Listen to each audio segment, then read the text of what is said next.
अब हम उत्तर चरित्र का स्मरण कर रहे हैं। ये उत्तर चरित्र के भगवान शिव ऋषि हैं, अर्थात रुद्र के हृदय में ही ये मंत्र प्रकट होते हैं। महासरस्वती इसकी देवता हैं, अनुष्टुप छंद है। भीमा देवी शक्ति हैं, भ्रामरी देवी बीज हैं और भगवान सूर्य इसका तत्व हैं। सामवेद इसका स्वरूप है और महासरस्वती की प्रसन्नता इस उत्तर चरित्र के पाठ से जीवों को प्राप्त हो जाती है। सबसे पहले हम भगवती महासरस्वती का ध्यान कर रहे हैं। बहुत भाव से भगवती का ध्यान करें। घंटा शूलहलानि शंख मुशले चक्रम धनु शायकम हस्ताब्जैर्दधतीं घनांत विलसच्छेतांशुतुल्य प्रभाम् गौरी देह समुद्भवां त्रिजगता माधारभूता महा पूर्वामत्र सरस्वती मनु भजे शुंभादिदैत्यार्दिनी। जो भगवती अपने करकमल में घंटा, सूल, हल, शंख, मूसल, चक्र, धनुष, बाण आदि धारण किए हैं, शरद ऋतु के चंद्रमा के समान जिनकी मनोहर कांति है, शुंभ निशुंभ का वध करने वाली हैं, गौरी के श्रीअंग से जिनका प्राकट्य हुआ है, ऐसी भगवती महासरस्वती के चरणों में हम प्रणाम करते हैं, उनका ध्यान करते हैं। महर्षि मेधा कह रहे हैं कि पहले पूर्व काल की बात है, शुंभ निशुंभ नाम के असुरों ने इंद्र के भाग का हरण कर लिया और यज्ञ के भाग भी छीन लिए। सूर्य, चंद्रमा, कुबेर, यम, वरुण आदि के अधिकार भी स्वयं ही कर लिया। वायु, अग्नि का कार्य भी स्वयं अपने अधिकार में ले लिया। देवता भ्रष्ट राज्य होकर के, पराजित होकर के स्वर्ग से इधर उधर भटकने लगे और उन्होंने अपराजिता भगवती जगदम्बा की आराधना की, उपासना की और जगदम्बा भगवती ने प्रकट होकर के गिरिराज हिमालय पर्वत पर प्रकट होकर के वे भगवान की महामाया का स्तवन करने लगे। और यह स्तुति प्रधान स्तुति अंतिम उत्तर चरित्र की स्तुति है। इसमें भगवती को विश्वात्मिका कहा गया, सब कुछ भगवती का ही स्वरूप है और ऐसी भगवती को प्रणाम है, प्रणाम है, प्रणाम है, बारंबार प्रणाम किया गया। ओम नमो देव्यै महादेव्यै शिवायै सततम नमः। नमः प्रकृत्यै भद्रायै नीता प्रणता स्मृताम्। रौद्रायै नमो नित्यायै गौरी धात्रै नमो नमः। ज्योत्सनायै चंद्रूपर्णे सुखायै सत्यम नमः। कल्याणे प्रणतां विद्धे सिद्धे कुर्मो नमो नमः। नैऋत्ये भूरतां लक्ष्मी सर्वाण्यै ते नमो नमः। दुर्गायै दुर्गपारायै दुर्गसारायै सर्वकारिण्यै ख्यात्यै तथैव कृष्णायै धूम्रायै सत्यम नमः। अतिसौम्यात् रौद्रायै नितास्तस्यै नमो नमः। नमस्तस्यै नमस्तस्यै नमस्तस्यै नमो नमः। या देवी सर्वभूतेषु चेतनेत्य विधीते नमस्तस्यै नमस्तस्यै नमस्तस्यै नमो नमः। या देवी सर्वभूतेषु बुद्धि रूपेण संस्थिता नमस्तस्यै नमस्तस्यै नमस्तस्यै नमो नमः। या देवी सर्वभूतेषु निद्रा रूपेण संस्थिता नमस्तस्यै नमस्तस्यै नमस्तस्यै नमो नमः। या देवी सर्वभूतेषु क्षुधा रूपेण संस्थिता नमस्तस्यै नमस्तस्यै नमस्तस्यै नमो नमः। या देवी सर्वभूतेषु छाया रूपेण संस्थिता नमस्तस्यै नमस्तस्यै नमस्तस्यै नमो नमः। या देवी सर्वभूतेषु शक्ति रूपेण संस्थिता नमस्तस्यै नमस्तस्यै नमस्तस्यै नमो नमः। या देवी सर्वभूतेषु तृष्णा रूपेण संस्थिता नमस्तस्यै नमस्तस्यै नमस्तस्यै नमो नमः। या देवी सर्वभूतेषु क्षांति रूपेण संस्थिता नमस्तस्यै नमस्तस्यै नमस्तस्यै नमो नमः। देखिए विलक्षण बात है, जो भगवती देवी सभी प्राणियों में तृष्णा के रूप से हैं, उनको नमस्कार है, नमस्कार है, नमस्कार। इसका मतलब है किसी के भीतर ज्यादा तृष्णा देखो तो भी घृणा मत करो उससे, उसमें भी भगवती तृष्णा देवी का अनुभव करके उनको प्रणाम करो। कितना बढ़िया भाव है। किसी के भीतर क्षमा है तो वो क्षमा साक्षात भगवती का स्वरूप है। या देवी सर्वभूतेषु क्षांति रूपेण संस्थिता नमस्तस्यै नमस्तस्यै नमस्तस्यै नमो नमः। या देवी सर्वभूतेषु जाति रूपेण संस्थिता नमस्तस्यै नमस्तस्यै नमस्तस्यै नमो नमः। जाति भी भगवती का स्वरूप है, इसलिए कोई जाति निंदित नहीं है। पशुओं की जाति, पक्षियों की जाति है, वृक्षों की जाति है, वनस्पतियों की जाति है, तो मनुष्य की जाति क्यों नहीं। जाति द्वेष और घृणा करने के लिए नहीं है। वर्णाश्रम व्यवस्था इतनी वैज्ञानिक और इतनी महत्वपूर्ण है कि इन ऋषियों की व्यवस्था का कोई आदर करे तो पूरी दुनिया में कोई भूखा नहीं, कोई नंगा नहीं, कोई बेरोजगार नहीं, कोई दुखी नहीं, कोई दीन नहीं, कोई दरिद्र नहीं। आज सारा विश्व दुखी है, मंदी के दौर से गुजर रहा है। उसका मूल कारण है नित्य सिद्ध अनादि अपौरुषेय वेदों के द्वारा प्रवर्तित ऋषियों के द्वारा प्रतिष्ठापित अत्यंत वैज्ञानिकता से परिपूर्ण वर्णाश्रम व्यवस्था को उसी स्वरूप में स्वीकार न करना, यही सारी समस्याओं का कारण है। लेकिन ये बात लोग स्वीकार नहीं करते हैं। आज के लोग, आज हिंदुत्व का संगठन करने वाले जो बड़े बड़े दल हैं, वे दल भी सनातन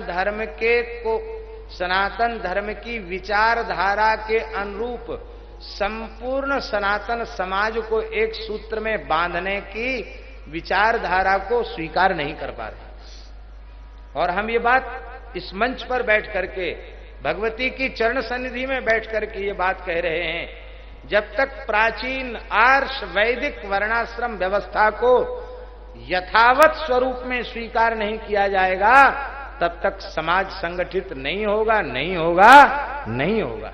ये विघटन के लिए जातियां नहीं बनाई हैं, ये संगठन के लिए जातियां बनाई हैं।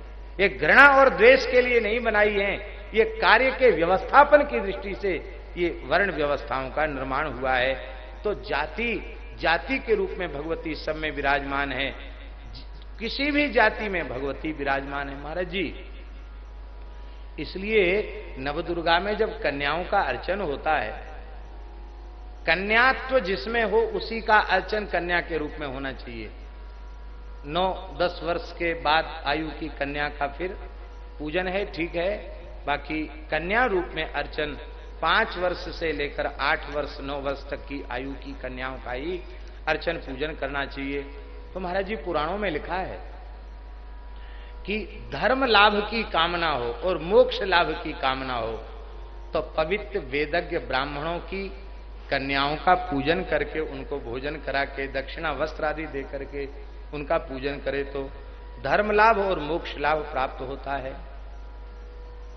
शत्रुओं को पराजित करने की कामना हो तो क्षत्रियों की कन्याओं का पूजन करके, उनका पाद प्रक्षालन करके, उनका विधिवत उनको अर्चन, भोजन और वस्त्र और द्रव्य दक्षिणा आदि प्रदान करके संतुष्ट करने से शत्रुओं का पराभव होता है, शरीर में बल की प्राप्ति होती है।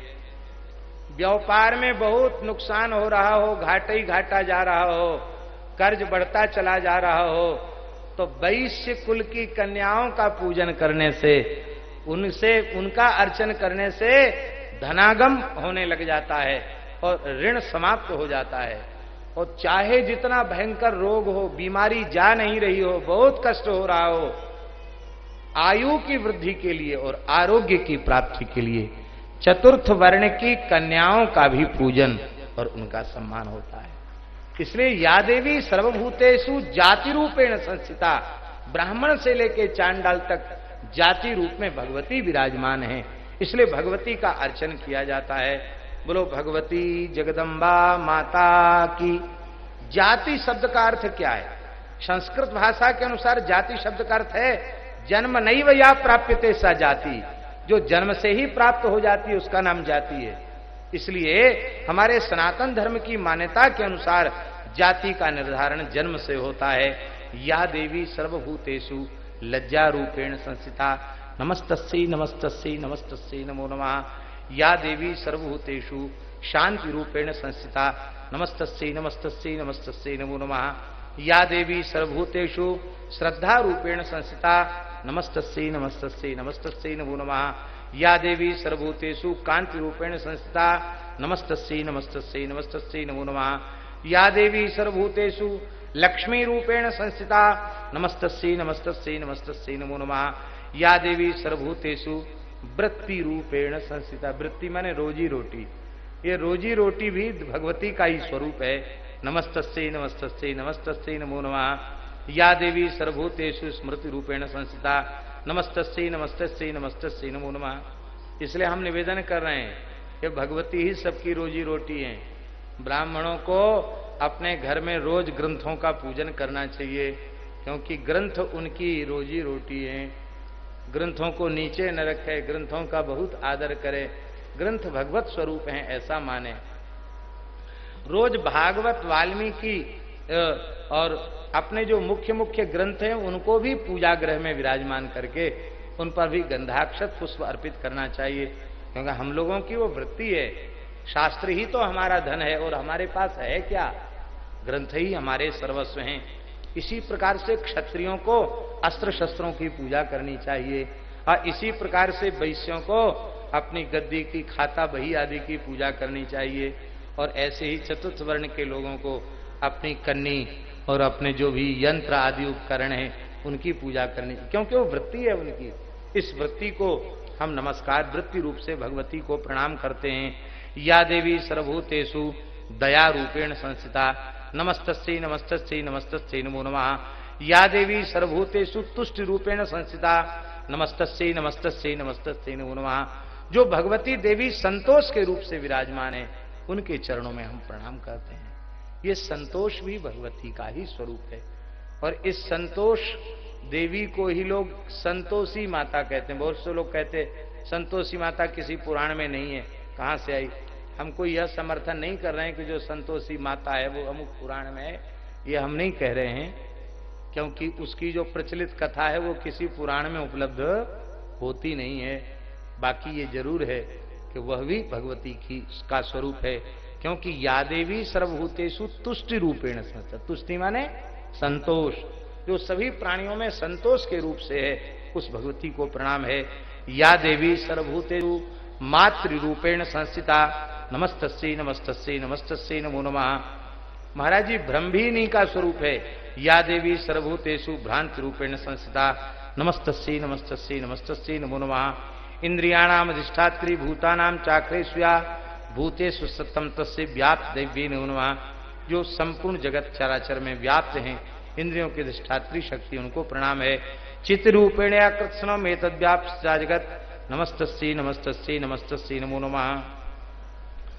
स्तुता सुरैः पूर्वमभीष्ट संशयात् तथा सुरेन्द्रेण दिनेषु सेविता करोतु सा नः शुभहेतुरीश्वरी शुभानि भद्राण्यविहन्तु चापदा।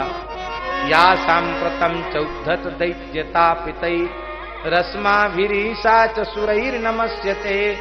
या च स्मृता तत्क्षणमेव हन्ति नः सर्वापदो भक्ति विनम्र मूर्तिभिः। ये स्तुति देवताओं ने क्या उसी समय गंगा स्नान के लिए भगवती पार्वती आई थी। उन्हीं के शरीर के कोष से भगवती कौशिकी देवी प्रकट हो गई और कहा कि आप लोगों ने हमारी ही स्तुति की है। भगवती का नाम कौशिकी हो, बोले कौशिकी माता की। उनके निकलने से भगवती पार्वती कृष्णा हो गई, उनका नाम कालिका हो गया। बोलो कालिका माता की। अत्यंत सुंदर स्वरूप धारण करके भगवती विराजमान हैं। चंड मुंड जो शुंभ निशुंभ के सेवक हैं, उन्होंने देखा, अरे बोले महाराज इतनी सुंदर स्त्री तो त्रिभुवन में हमने देखी नहीं, और आकर शुंभ निशुंभ से वर्णन किया और बड़ा विस्तृत वर्णन है। तुम ऐरावत हाथी छीन लाए, उच्च श्रवा घोड़ा छीन लाए, ये छीन लाए, वो छीन लाए, क्या कमी है तुम्हारे पास? बस एक ही कमी है, जिस स्त्री का हम दर्शन करके वैसी स्त्री तुम्हारे पास नहीं है। वो और आ जाए फिर तो तुम दिखाई पड़ोगे। इसलिए एवं दैत्येन्द्र रत्नानि समस्तान्याहृतानि में ते स्त्री रत्न वेशात कल्याणी त्वया कस्मान्य गृह्यते। इस स्त्री रत्न को तुम ग्रहण क्यों नहीं करते हो? बोले जाओ, सुग्रीव नाम के दूत को भेजा शुंभ निशुंभ ने कि जाकर के कहो कि वह हमारा वर्ण कर ले। दूत ने आकर के कहा, इस समय तीनों लोकों के स्वामी महाराज शुंभ निशुंभ हैं, उनकी आज्ञा से हम आपके समीप में आए हैं। उन्होंने संपूर्ण अपने शत्रु देवताओं को जीत लिया है, तीनों लोग उनके अधीन हैं, यज्ञ के भावों का भी वही ग्रहण कर रहे हैं और संपूर्ण देवताओं के दिव्य रत्न भी उन्हीं के पास हैं और तुम स्त्री रत्न हो, इसलिए हे देवी तुम हमारे पास चली आओ, क्योंकि हम रत्न भुज हैं, रत्नों का भोग करने वाले हैं। चाहे तो मेरा वर्ण कर लो शुंभ का, और चाहे मेरे अनुज निशुंभ का वर्ण कर लो, क्योंकि तुम रत्न स्वरूपा हो, इसलिए तुम हमारा वर्ण करके अनंत ऐश्वर्य को प्राप्त करोगी, इसलिए जल्दी मुझे स्वीकार कर लो। भगवती मुस्कुरा करके बोली, कौन भगवती? बोले इत्युक्ता सा तदा देवी गंभीरांत स्मिता जगऊ दुर्गा भगवती भद्रा येदम धार्यते जगत। वो दुर्गा भगवती प्रसन्न होकर के बोली, जिन्होंने सारे संसार को धारण कर रखा है, क्योंकि महीस्वरूपेण यतस्थितासी आधारभूता जगतस्त्वमेका महीस्वरूपेण यतस्थितासी। ये धरती भी तो साक्षात दुर्गा का ही स्वरूप है, आपने धारण कर रखा है। देवी जी ने कहा, भैया तुम तो सत्य कह रहे हो, दूत तुम सत्य कह रहे हो। इस समय तीनों लोकों के स्वामी शुंभ निशुंभ हैं, पर क्या करूं, हमने बचपन में एक प्रतिज्ञा कर ली थी, वो प्रतिज्ञा यदि हमने न की होती तो हम तुम्हारे स्वामी शुंभ निशुंभ की बात जरूर मान लेते। बताओ तुमने कौन सी प्रतिज्ञा की? यो माम जयति संग्रामे यो मे दर्पं व्यपोहति यो मे प्रतिबलो लोके समे भरता भविष्यति। जो युद्ध में मुझे जीत लेगा, मेरे अहंकार को चूर कर देगा, जो हमारे समान बल वाला होगा वही हमारा भर्ता होगा। तो चाहे शुंभ लड़ लें और चाहे निशुंभ लड़ लें, हमको हरा दे में हमसे ज्यादा शक्ति का प्रदर्शन करें तो हम जाने के लिए तैयार हैं। दूत ने कहा, रे देवता उनके सामने ठहर नहीं पाते, तुम अबला नारी कैसे ठहरोगी? तिष्ठन्ति सम्मुखे देवी किम पुनः स्त्री त्वमेकी का, अकेली तुम कैसे खड़ी रहोगी? बोले महाराज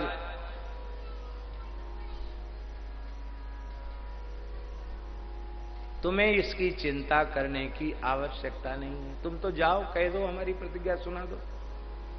दूत ने कहा, केसा कर्षण निर्धूता गौरवा मां गमिष्यसि।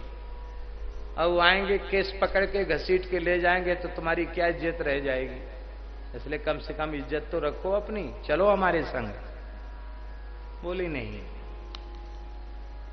जैसी उनकी इच्छा हो वो वैसा करें, हमने अपनी प्रतिज्ञा सुना दी। अब तो दूत लौट करके शुंभ निशुंभ के पास आए हैं, हम लोग भगवती का ध्यान करते हैं। ओम नागाधीश्वर विष्टराम फणिफणोत्तंसोरुरत्नावली भास्वद्देह लताम दिवाकर्णभाम नेत्रत्रयोद्भासिताम माला कुंभ कपाल नीरज कराम चंद्रार्ध चूड़ाम पराम सर्वज्ञेश्वर भैरवांक निलयाम पद्मावतीम चिंतये। सर्वज्ञेश्वर भैरव के अंक में विराजमान भगवती पद्मा देवी को हम प्रणाम करते हैं, जो नागराज के आसन पर बैठी हैं। नागों के फणों में मणियों की शोभा से, कांति से उनकी देह अत्यंत उद्भासित हो रही है। सूर्य के समान जिनका तेज है, 3 नेत्र उनकी शोभा बढ़ा रहे हैं। हाथों में माला कुंभ कपाल और कमल लिए हुए हैं, मस्तक पर अर्धचंद्र का मुकुट है। ऐसी भगवती के चरणों में हम सब प्रणाम करते हैं। अब महाराज जी जैसे ही दैत्यराज को जाकर के वो सुग्रीव नाम के दूत ने बताया, अब तो भयंकर क्रोध किया शुंभ निशुंभ ने। धूम्रलोचन नामक अपने सेनापति को भेजा, कहा जाओ केस पकड़कर घसीट के ले आओ, और कोई उसकी सहायता में हो, यक्ष गंधर्व देवता सबको तुम समाप्त करके चले आना। धूम्रलोचन आया, 60,000 असुरों की सेना को लेकर के आया। उसने भी कहा कि चलो हमारे संग, ये तो सबका संहार करने के लिए संहारकारिणी शक्ति बनकर बैठी है। सबसे एक ही बात कहती है, हमसे लड़ लो, हरा दो तो ले चलो। इनको भला कौन हरावे? अरे बोले दैत्येश्वर ने आपको भेजा है और आप लेने आए हैं तो ले जाओ, है? आप लेने आए हैं तो ले जाओ, हमारी प्रतिज्ञा को पूरा करके ले जाओ, हम आपका क्या बिगाड़ सकती है। जैसे ही उसने देवी जी के ऊपर आक्रमण किया, हुंकारेणैव तम भस्मो सा चकारांबिका तथा, एक हूं का उच्चारण किया और धूम्रलोचन 60,000 असुरों के सहित तत्काल भस्म हो गया। और महाराज जी भगवान भगवती के वाहन सिंह ने बचे खुचे असुरों को परास्त कर सबको मार डाला। धूम्रलोचन समाप्त हो गया। शुंभ बहुत क्रोध में होठ कांपने लगे। चंड मुंड को कहा, हे चंड हे मुंड, जाओ तुम युद्ध करके और उनको घसीटते हुए यहां ले आओ। अब तो महाराज चंड मुंड चले हैं। भगवती का हम सब फिर ध्यान करते हैं। ओम ध्यायेयम रत्न पीठे शुक कल पठतीम पठितम षण्वतीम श्यामलांगीम न्यस्तई कांग्रिम सरोजे शशि शकल धराम बल्लकीम वादयंतीम काल्लाराबद्धमालाम नीमत विलसत चोलिकाम रक्तवस्त्राम मातंगीम शंखपात्राम मधुर मधुमदाम चित्रकोद्भासी भालाम। मातंगी भगवती का ध्यान करता हूं। वे रत्नमय सिंहासन पर बैठी हैं, तोते के मधुर शब्द को सुन रही हैं। उनका शरीर श्याम वर्ण का है, एक चरण कमल पर रखे हुए हैं, मस्तक पर अर्धचंद्र धारण किए हुए हैं, कल्हार पुष्पों की माला है और वीणा अपने अंक में पधरा करके बजा रही हैं। ऐसी सुंदर चोली धारण किए हुए हैं, लाल रंग की साड़ी धारण किए हुए हैं, शंखमय पात्र में सुंदर मधु विराजमान है और मधु का पान कर रही हैं। ललाट में बेंदी की बड़ी शोभा हो रही है। बोलो मातंगी माता की। वहां सिंह पर विराजमान भगवती का दर्शन चंड मुंड ने किया। भयंकर युद्ध का आरंभ हो गया। और महाराज जी वो भयंकर युद्ध का जब आरंभ हुआ तो उसी समय ततः कोपम चकारो चैरंबिका तानरीन प्रति कोपेन चास्यावदनम मसीवर्णम भूतदा। उसमें क्रोध के कारण भगवती का गौरमुख दम श्याम हो गया और भौहें कुटिल हो गईं। और उसी समय भयंकर अट्टहास करती हुई काली जी प्रकट हो गईं। बोलो काली माता की। विचित्र खट्वांग धरा नरमाला भूषण, नरमुंडों की माला पड़ी हुई है, खट्वांग आभूषण है और द्वीपी चर्म परिधाना, गज चर्म का वस्त्र धारण किए हुए हैं, अति भैरव नाद करने वाली हैं, लपलपाती हुई उनकी जिह्वा है, लाल लाल नेत्र हैं। वो महाराज भक्षण कर लेगी दुष्ट असुरों का। कैसे? कहते पार्ष्णिक ग्राहं कुशग्राह्योद घंटा समन्वितान समादायिक हस्तेन मुसे चक्षेप वारणान। जैसे श्याम भोगी चना ऐसे फांकते हैं ना लोग, ऐसे मूंगफली फांकते हैं, चना फांकते हैं, चना चवेनी, ऐसे ही इतनी विकराल हैं कालिका देवी। वो ऐसे हाथ घुसाती हैं, हाथी घोड़ा सेना ऐसे अपने मुंह में झोंक लेती हैं। फिर बड़ी भयंकर उनको चबाने चरवण करने लग जाती हैं। किसी के केस पकड़ के खींच दिया, किसी को घुटनों से, किसी को दृष्टि से, सब को समाप्त कर दिया। और अब तो महाराज चंड मुंड ये दोनों युद्ध करते हुए दौड़े। भयंकर युद्ध हुआ है महाराज। और उस समय काली ने अथ मुंडो विधावत्ताम, खड्ग से चंड का मस्तक काट लिया है। मुंड आया है, चंड को समाप्त हुआ देखकर मुंड आया है। मुंड का मस्तक भी भद्रकाली ने काट दिया और चंड मुंड का मस्तक हाथ में लेकर के भगवती के चरणों में समर्पित कर दिया। भगवती ने नामकरण भी कर दिया। बोले तुम चंड मुंड का मस्तक लेकर के यहां आई हो, इसलिए यस्मात् चंडम चमुंडं च गृहीत्वा तम कागता चामुंडेति ततो लोके ख्याता देवी हो स्थिति। आज के बाद तुम्हारा नाम चामुंडा होगा। बोलो श्री चामुंडा माता की जय।